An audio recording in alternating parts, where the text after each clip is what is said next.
মধ্যপ্রাচ্যের দুই প্রভাবশালী দেশ সৌদি আরব ও ইরান দীর্ঘ প্রতিদ্বন্দ্বিতার পর এখন মুসলিম বিশ্বের ঐক্যের নতুন দিগন্তে উন্মোচন করেছে।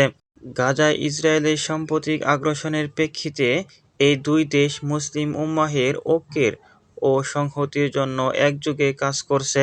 জেদ্দায় অনুষ্ঠিত ওআইসির এক জরুরি বৈঠকে ইরানের পররাষ্ট্রমন্ত্রী আব্বাস আরাকচি এবং সৌদি আরবের পররাষ্ট্রমন্ত্রী ফয়সাল বিন ফারহান গাজায় মানবিক সহায়তা নিশ্চিতকরণ এবং ইসরায়েলের আগ্রাসন রোধে মুসলিম দেশগুলোর মধ্যে সমন্বয়ের উপর জোর দেন। ইরানের প্রেসিডেন্ট মাসুদ পেজেশকিয়ান ও সৌদি আরবের প্রতিরক্ষামন্ত্রী প্রিন্স বিন সালমানের মাধ্যমে বৈঠকে উভয় দেশ রাজনৈতিক ও অর্থনৈতিক নিরাপত্তার ক্ষেত্রে সহযোগিতার বৃদ্ধির অঙ্গীকার করে। তারা মুসলিম বিশ্বের ঐক্য ও সংহতির গুরুত্ব তুলে ধরেন।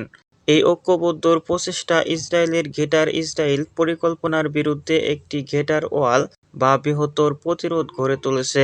চীন মধ্যস্থায় 2023 সালে পুনরায় কূটনৈতিক সম্পর্ক স্থাপনের পর ইরান ও সৌদি আরব এখন মুসলিম বিশ্বের নেতৃত্বে একটি নতুন যুগের সূচনা করেছে।